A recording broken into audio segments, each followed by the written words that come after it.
Guys, we're back again. It's been an interesting day. And it's even going to get even crazier for the rest of the day.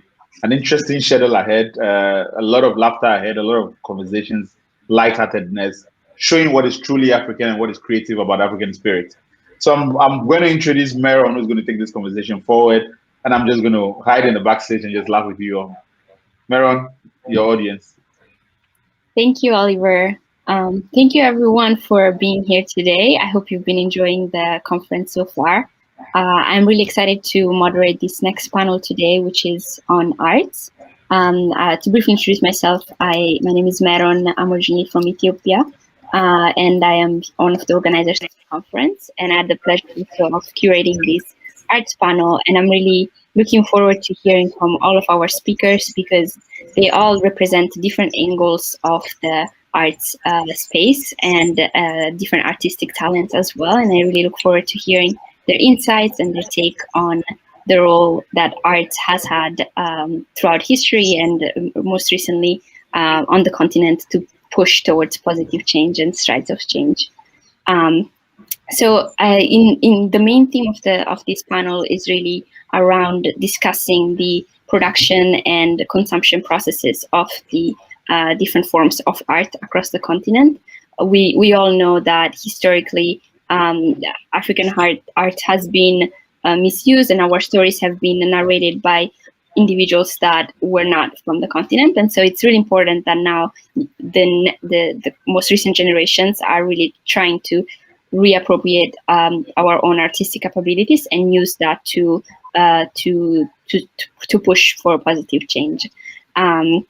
And in this space of acknowledging and reappropriating our narratives and our stories, it's really important to also acknowledge who is responsible and who needs to support and uplift, and what are the roles of major international stakeholders in supporting the promotion of these artistic capabilities as well.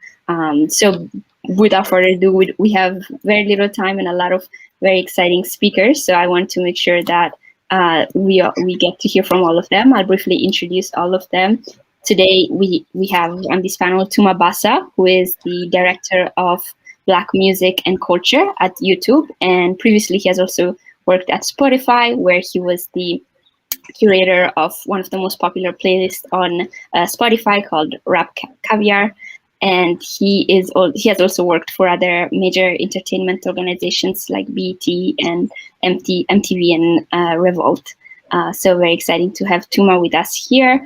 And he's also originally from Congo from Rwandan family. So exciting to have him.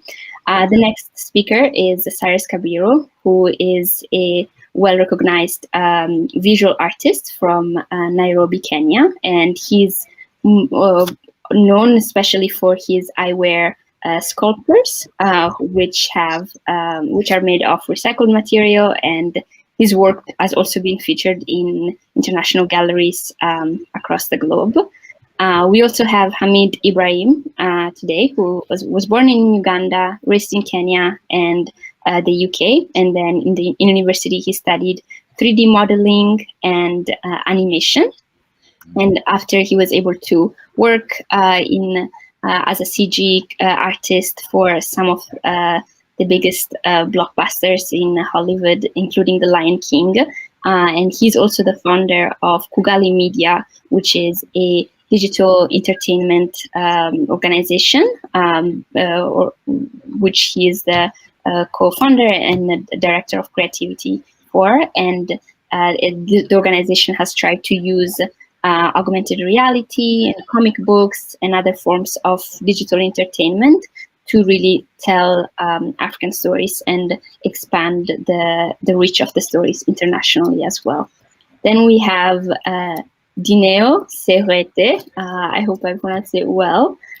She comes from Lesotho, and she's the co-director of Bare Enere Literary Arts, which is a cultural organization that promotes storytelling and critical literacy in Lesotho. She also independently works on arts education, reactivating archives, and cultural production as well. And last but not least, we also have Basketmouth, whom I'm sure we all know, a Nigerian stand-up comedian, actor, and producer who has hosted some of the biggest TV shows in Nigeria, including Ridiculousness and MTV-based Big Friday show. He's also the CEO of Barron's Entertainment, which has organized some hugely popular comedy concerts on the continent and internationally. So really excited to have everyone. As I said, it is a big panel, and we try to really represent a wide range of geographies and artistic expressions as well. And I think I'll start with my first question for Hamid. Thinking about these ideas of owning our stories and being able to narrate our stories and being able to also create them and distribute them ourselves. How has the recent deal that your organization signed with Disney, in where you will be able to work, where Kugali Media and Disney will be able to work in creating a story, a digital story based on African stories? What is the meaning of that collaboration, and what is the value of having not only African writers but also African digital designers and graphic designers? Thank you very much. First of all, for the invitation. Really amazing panel. Really looking forward to hear what everybody else says.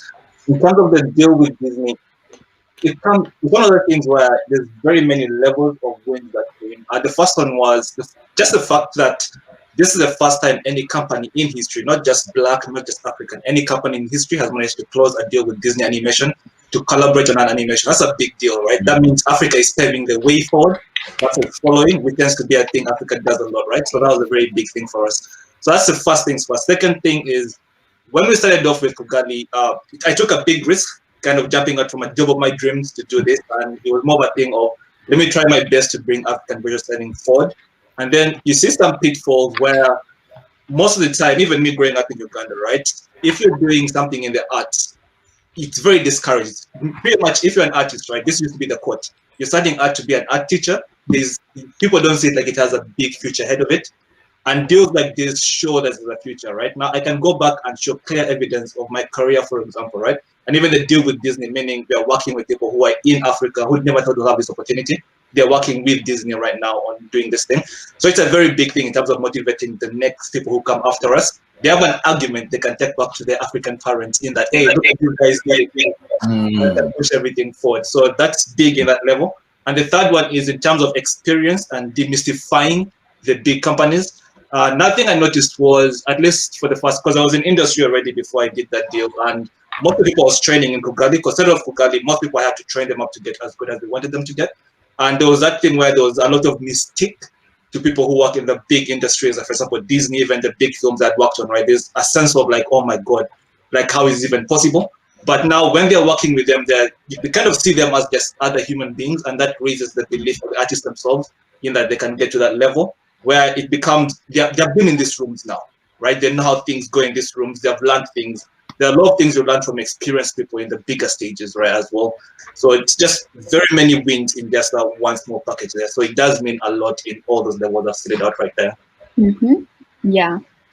Thank you so much. No, that's definitely, congrats again. It's definitely a huge milestone, and I'm sure it's very inspiring for up-and-coming artists in any field in general as well.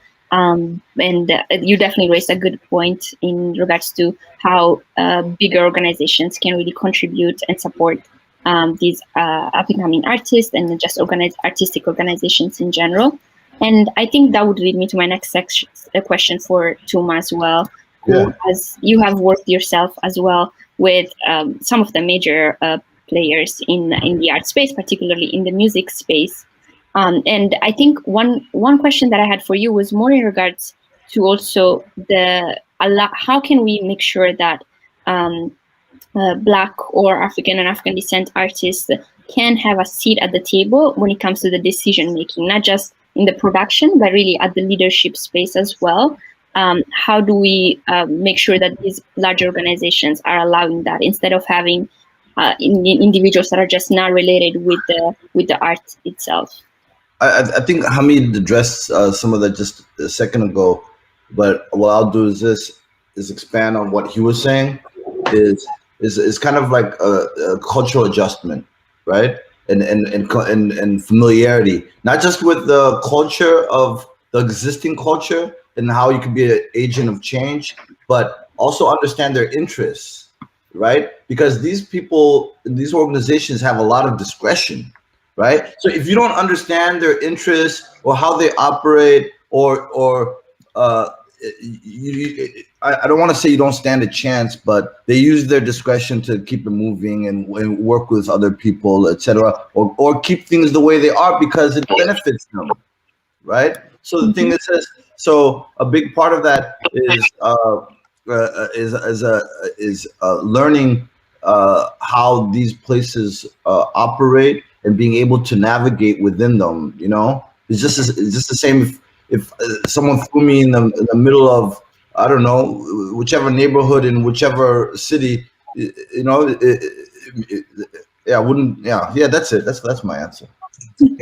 No, that's definitely true. Like understanding how these organizations operate, it's essential. Would you have any suggestions on having yourself worked within these organizations and knowing how they operate? What do you think are unique characteristics that we can be aware or keep in mind? Unique characteristics to keep in mind. I mean, okay, politics. This is a good one. This is a great one, actually. Is whenever you go into an organization, you also have to kind of figure out the toxicity level of how political that organization is, right? It's like temperature, and this is what I always tell young people, right? And then being African, et cetera, we already know how politics can, like internal politics, et cetera. So the toxicity. So it's like, okay, what's the temperature in here, right? Well, do I need to wear a hoodie, or do I need to wear how do I have to protect myself, or when I'm dealing in this environment? Is this a very, like, I work for a very team-oriented, very cross-functional organization where multiple departments work together to get one goal done, et cetera. But you may go to another organization where it's very like these guys versus these guys, et cetera. And I'm sorry to make such a simplified answer, but that's the reality. So is when you walk into these places, you know how to advance your agenda, because it won't get like a so that oh my gosh. No, it's toxic over here. It's toxic over here. No, that's a really good point. Really, just being able to sense the feeling and understand, like, what should I do? How can I fit myself within this space in order for me to take advantage of what they can offer me. And read between the lines, know where you stand. Mm-hmm. You know what I mean? Mm-hmm. Especially if they're not familiar with Africa or they have low understanding.